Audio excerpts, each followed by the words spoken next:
When former England footballer turned BBC TV host Gary Lineker condemned the government's illegal immigration bill on Twitter, the broadcaster removed him from fronting the country's biggest sports show.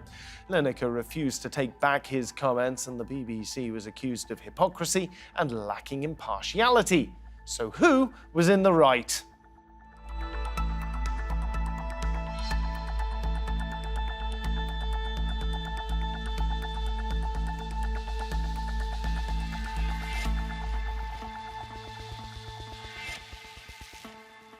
Welcome to Roundtable, I'm Philip Hampsheir. Gary Lineker, the BBC's highest paid presenter, used social media to call the UK's illegal immigration bill cruel, and he suggested that it was like something from 1930s Germany. The BBC decided that he had broken its impartiality rules and asked him to step back from presenting its iconic programme called Match of the Day. Many of his colleagues rallied to support him and refused to go on air in protest. The BBC ultimately backed down, but not before it became clear its rules on impartiality were deeply flawed and possibly biased. On our panel today in the studio, we've got Femi Oluwole, who is an activist and political commentator for The Independent. Meanwhile, in London, Petros Iosifidis, who is a professor of media and communication policy at City University in London. And we have Ben Jacobs, who's a sports broadcaster. Thank you, everyone, for joining me today. Femi, if I come to you first. Gary Lineker was asked to step back from presenting the top British sports programme, Match of the Day. Then there was a public outcry. Now he's come back, so everything's OK, is it? Well, this entire debacle should not have happened. It's a symptom of the wider problem of the BBC's failure to understand what is impartiality. Now, Gary Lineker said that the language used by people like Suella Braverman within the Conservative Party was reminiscent of that used in 1930s Germany. Now, I think that's a pretty objective analysis, because when she says that people coming from other countries and seeking asylum in the UK are an invasion, that implies they're invaders, i.e. you would be justified in attacking them. And we have already seen a terrorist attack against an asylum centre, and the police have said that that was stirred on by right-wing ideology. And that sort of language is similar to calling Jews vermin. That is, again, you imply that it would be OK to kill them. And I think it's entirely correct what he said, and for the BBC to call that out as being not impartial is wrong. Now, Ben, you're a sports presenter yourself over at CBS. So what's your opinion on what happened with Gary Lineker? I think that Gary Lineker is a freelancer. He's a sports presenter, and Article 15 of the BBC's guidelines states that it's, quote, lower risk to the BBC when a sports presenter takes a political view. So there's a grey area and there's an inconsistency, because if Gary Lineker can start a World Cup programme by going on a diatribe against Qatar's human rights, why can he not make comment on a personal Twitter account about the UK government's asylum policy? So I agreed with Gary Lineker's right to voice his opinion. And I also believe that as a freelancer, we have to be very careful in tying somebody, even with high profile and large followings, to the BBC, when actually, in terms of their contract itself, they are slightly different from both a news presenter and a full-time member of staff. And in essence, the BBC thought they were dealing with Gary Lineker because the government were not happy about his view, and ended up opening up Pandora's box to a far bigger issue, which is now a debate about their own editorial guidelines and impartiality rules. Petros, what's your position? I agree with what was said earlier on about that is a grey area, and also that it's a subjective issue. But can I just say that all of us, either we are human beings, either on our professional jobs. I mean, we express personal opinions. We are subjective. We are not objective. It's very difficult to achieve objectivity or impartiality. I would say that we could achieve a balance if we want to. We can achieve fairness. We can achieve truth, although we live in a society of fake news and misleading information, disinformation. But it's very, very difficult, I would say sometimes impossible, to achieve impartiality, because this is something that is outside our human nature. I mean, we tend to use our own opinion and to express them, even if not orally, through body language. We always do that, even you as professional journalists. That's Now we heard there a few seconds ago from Ben. So Ben, I'm going to take this back to you. You mentioned the BBC's guidelines on the point of tweeting. Now, in those guidelines, it expresses that presenters for the BBC have to be impartial. And you mentioned one specific incident that it gives, and I quote from the BBC guidance on social media. The risk is greater where the public expressions of opinion overlap with the area of the individual's work. The risk is lower where an individual is expressing views publicly on an unrelated area. For example, a sports or science presenter expressing views on politics or the arts. Now, that's specifically the section I think you were referring to in the BBC social media guidelines. And then you also pointed out that Gary Lineker is a freelancer. Do you think the BBC's audience makes the distinction over the fact that this person's a staff member, they can't say what they like, this person's a freelancer, they can? Is that not a difficulty? I don't think the audience matters here as much as the reality, which is that Gary Lineker works for a variety of different people. He's his own brand. So whereas you're right to say that if you ask those that follow Gary Lineker to name one thing they associate with him, many would say BBC or Match of the Day. But by the same token, he was a professional footballer and he's worked for a variety of different broadcasters. So when he's on his personal handle and he's a freelancer, can the BBC control him, or does that border on censorship? And I think that when you outline the guidelines, one key thing and problem for me is Lineker's following. Because if we take that in the context of a staffer who works in sport and could take a political view with a lower following, there wouldn't be a problem. But because Gary Lineker's got almost 9 million followers, it's the profile for me which is the problem, rather than necessarily any direct affiliation with the BBC. And because anything he says is going to go far, there's always a danger out of that almost 9 million following that he has got on Twitter alone, that some of them will directly connect his view with the BBC. Femi, how do you feel about that?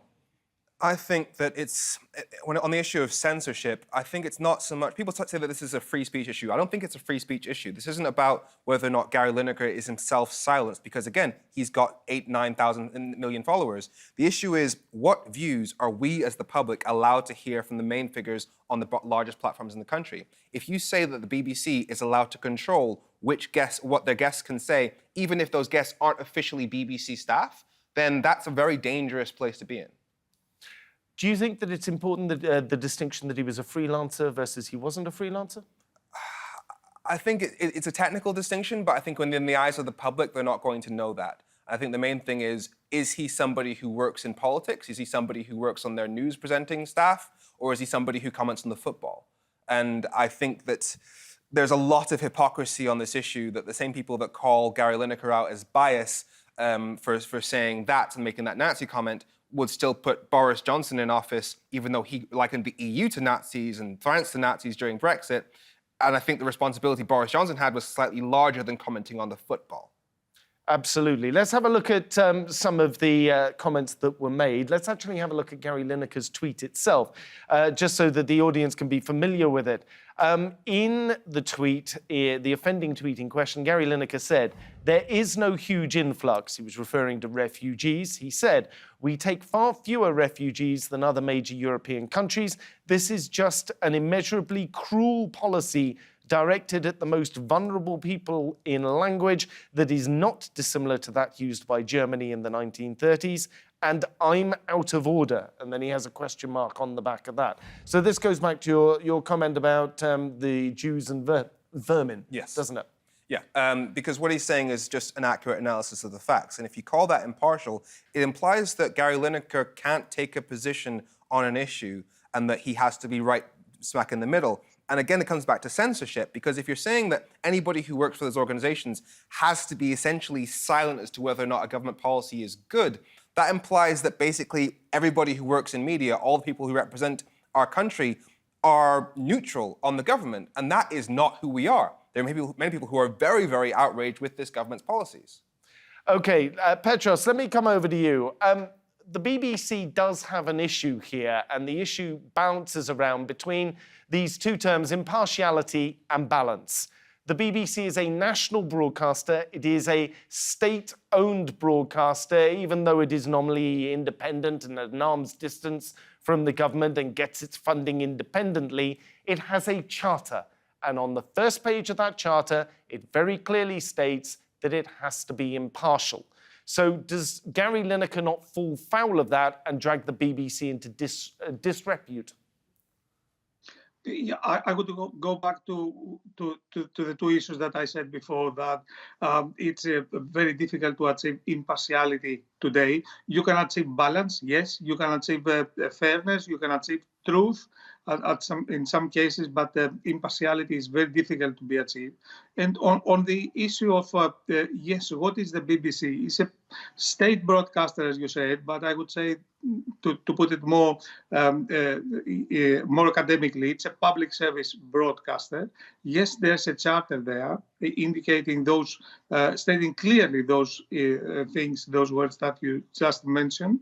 And also it is funded by the license fee. That means by all of us who live in the UK and pay the license fee in order to be able to watch public service broadcasting.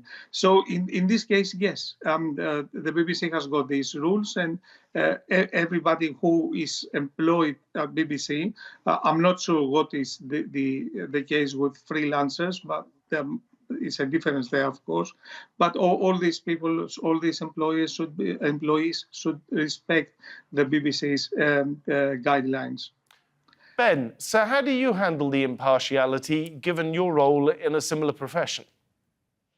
Well, the first thing to say, and I can only speak for CBS, is when you join as a staffer, but also as a freelancer, there's documentation, and it's far less significant for a freelancer, but the rules are still outlined, and a freelancer would sign something stating that they agree to a policy that is either attached or they have the opportunity to read. As a staffer, I have to go one step further and undertake an online course where for half an hour, the policy in an immersive way is shown to me. I engage with that, and then I tick online electronically a bunch of boxes saying that I agree to the policy, which means that, like it or disagree with it, I'm very clear what the company position is. And if I choose not to abide by it, I've already signed something saying I accept what it is. There will be grey areas and instances, but what you try and do as a journalist is respect your company's policy, but still through your own personal platforms, if you do take a view, make it clear that that is your own. And I think at the heart of this, it's very much around, for me, what is the definition of impartiality? Because are we saying you can't take a view, which starts to border on censorship? Are we saying that you must make it clear the view is your own and not your company's, which is problematic and there's a grey area, but it's a halfway house? Or are we actually saying you can get to impartiality through balance? And if so, is it acceptable in the right environment to have two different views that are clearly views and potentially very much not impartial, but if you put them together, like we're doing on this show, then you get balance. And is the point of social media not to have that debate? And is the point of the BBC not to put different views together to make sure everything is reflective? And this, I think, is where we have a bit of a problem, because defining what is impartial is almost impossible. So therefore, implementing what is impartial is equally as impossible. So I hesitate to say this because I know that I am unfairly pulling what you've said a little bit out of context here. For you, is this a contracts dispute because Gary Lineker didn't sign away his rights to openly discuss his political opinions? I don't think it's a contract dispute. I think this has been bubbling for a while because let's not forget, Alan Sugar has gone on the BBC, Jeremy Clarkson has gone on the BBC, and the latter took very controversial views during his time broadcasting for them. You've got Tim Davie, the Director General, who stood as a Conservative Party member. We all know about the chairman of the BBC and his involvement in a loan for Boris Johnson. So where do we draw the line in this definition? Is it about having a view with a big following on social media? Is it about one individual? But how does that apply to other BBC talent? Or is it about the fact that everybody, based on their upbringing, their environment, who they voted for, will have an element of viewpoint? And how do you rein that in to be in line with the BBC's editorial guidelines? So I think the problem here is not Lineker specific or contract specific. It's blown up a whole lot bigger because it's very clear from this incident that the BBC's editorial guidelines, particularly over impartiality, are highly inconsistent. Not only highly inconsistent, Femi, but also a little bit woolly around the edges. You could drive a truck through some of the rules that it has. I know you're particularly hot on the issue of impartiality versus balance. So what do you feel about what Gary Lineker said? On the face of it, it doesn't look balanced. Yeah, but this is about what is balance, because reality is not 50-50. Reality is not 50-50, so pretending that it is a bias against reality. And if we, for example, take some issues like, if a government decided to start putting bleach in baby formula, would it be balanced to start presenting the pros and cons of drinking bleach as if they're equal? No, it would be utter fantasy.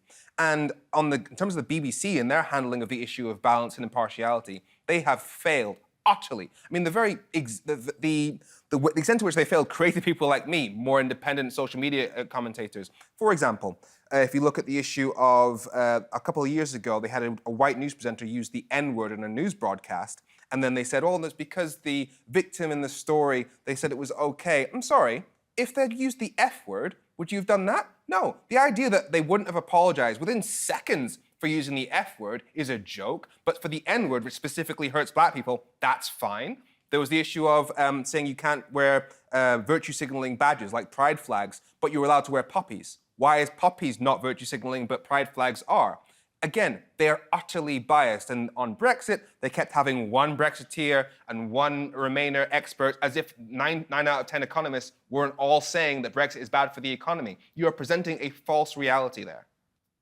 If I take it across to you, Petros, do other state-run broadcasters or public broadcasters have this issue, or is this peculiar to the BBC? No, all public service broadcasters, especially in Europe, have got, if not the same, similar guidelines when it comes to impartiality, fairness, freedom, etc. But my take on this, if you allow me, would be we need to address the issue of freedom of speech, freedom of expression, which, as you know, is a fundamental human right, freedom. And of course, each one of us can express our own points of view. But at the same time, you know, there's a limit to that. The freedom of speech is not limitless. It is limited where it can cause harm to society, cause harm to democracy, cause harm to other people. Now, in this particular case, the Gary Lineker case, he expressed a political point of view, personal point of view. By the way, I agree with that, but this is a different story. He didn't cause any harm to society, to democracy, to the public sphere. So in this case, he should be allowed to express his own political point of view. That's my take on that. Which is freedom of speech, freedom of expression is a fundamental human right and should be respected in all cases. Now, after Gary Lineker said these things, or rather put out a tweet with these things, he was asked to leave Match of the Day until he had reached an agreement with the BBC about his Twitter usage. Then there was a public row, and now Gary Lineker is back there. When he was brought back in, here is what the chairman of the BBC, the Director General of the BBC, Tim Davie, had to say. Well, I think we've made decisions, and I've made decisions, based on a real passion about what the BBC is. And it's difficult. It's this balance between free speech and impartiality. And I honestly do not believe, despite a lot of the commentary, that this is about left or right. It's about our ability. We're fierce champions of democratic debate, free speech. But with that comes the need to create an impartial organisation. Ben, Working for a US broadcaster, do you feel that the BBC has damaged itself in any way from this row? And has it damaged itself more because the row happened in the first place or because the BBC climbed down, as it were? I think the latter, the climbing down, is relatively damning, and it created chaos, solidarity with Gary Lineker. But not only that, individuals that were part of the BBC's sports output agreeing with the opinion as well. So if you look at Ian Wright, he tweeted to begin with saying he has solidarity, but then he went on his own podcast and said he also agrees with Gary Lineker's opinion. Does that therefore mean he has to be dealt with in the same way as Gary Lineker? And this is why it's ultimately Pandora's box. And when Tim Davie says it's not about left or right, I would challenge that, because what would have happened if Gary Lineker had taken the opposite opinion and, quote, tweeted stating he thought it was a brilliant policy and exactly the right thing for the government to be doing? Would the BBC have still construed that as the same person with the same profile taking an opinion in an area that they don't believe he should do under their impartiality guidelines and pulled him off Match of the Day?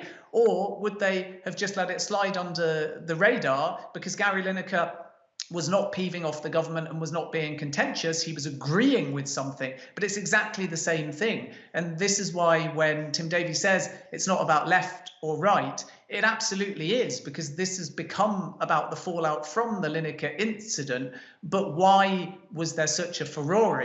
Because the government also took issue with Lineker's opinion. And if the BBC are acting based upon the fact that the government are outraged, then forgetting what Lineker's doing, they themselves are not being impartial.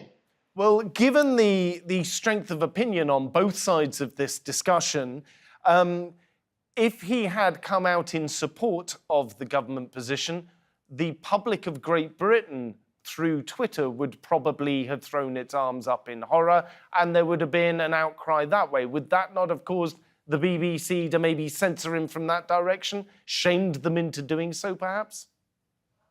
Ben? It would have depended on the wording, but the example I gave was a simpler, not contentiously worded agreement. And I think although on social media there would have been disagreement, naturally, because you only have to read the comments from the original tweet to see that a lot of people were equally as outraged as Gary Lineker by the policy and the tweet. But I don't think the BBC would have acted. That is only my personal opinion. We'll never know. We're talking hypothetically. But I believe this isn't only about Lineker taking a view for or against, because he's done that historically many times without the BBC acting. I think this was a view, a wording that some people in government didn't like, and then the reaction of the government to the BBC forcing them to act, followed by the backpedal. Now, Femi, if we have a look at the BBC's audience share for BBC News over the course of the last decade or so, it has been in decline. There has been a sliding in the quarterly viewership of BBC News as people have moved across to watching other channels. This one, Al Jazeera, Russia Today, when Russia Today was still on air. Now, some people have said it's because of the increased competition. Others have said it's because the BBC's biased and people are going out there and they're just looking for news that is more in line with their political opinions. Do you have a set of views on that? I'd say I'd back up what Emily Maitlis, a former titan of the BBC, said, is that if we are hesitant to give people the honest and unvarnished truth, then they will go elsewhere. They will see our reluctance to do so. And I think that pushes people away. They know that the BBC has failed to be balanced and provide people the objective truth on many of the major issues of recent times, because some of this stuff is just fact. Has the government crashed the economy? Yes. They did that with a mini budget. Has the government damaged the economy via Brexit? Objectively, yes. Even according to the government's own experts, it costs us $100 billion from our GDP. And yet, has the BBC ever taken a position of Brexit is bad for the economy? No. The Royal College of Nurses, the Royal College of Midwives, the Royal College of Radiologists, the British Medical Association, all say Brexit is bad for the NHS. Has the BBC ever taken the position Brexit is bad for the NHS, despite all the experts saying it is? No. They have failed, and so people go elsewhere. Femi, Petros, Ben, thank you very much, all three of you, for joining me. I'm afraid that's all we have time for today, but you can find more discussion and debate if you head on over to our YouTube channel. Just head to YouTube and search for Roundtable TRT World. But for now, from me here and all of the team, thank you for watching. Goodbye.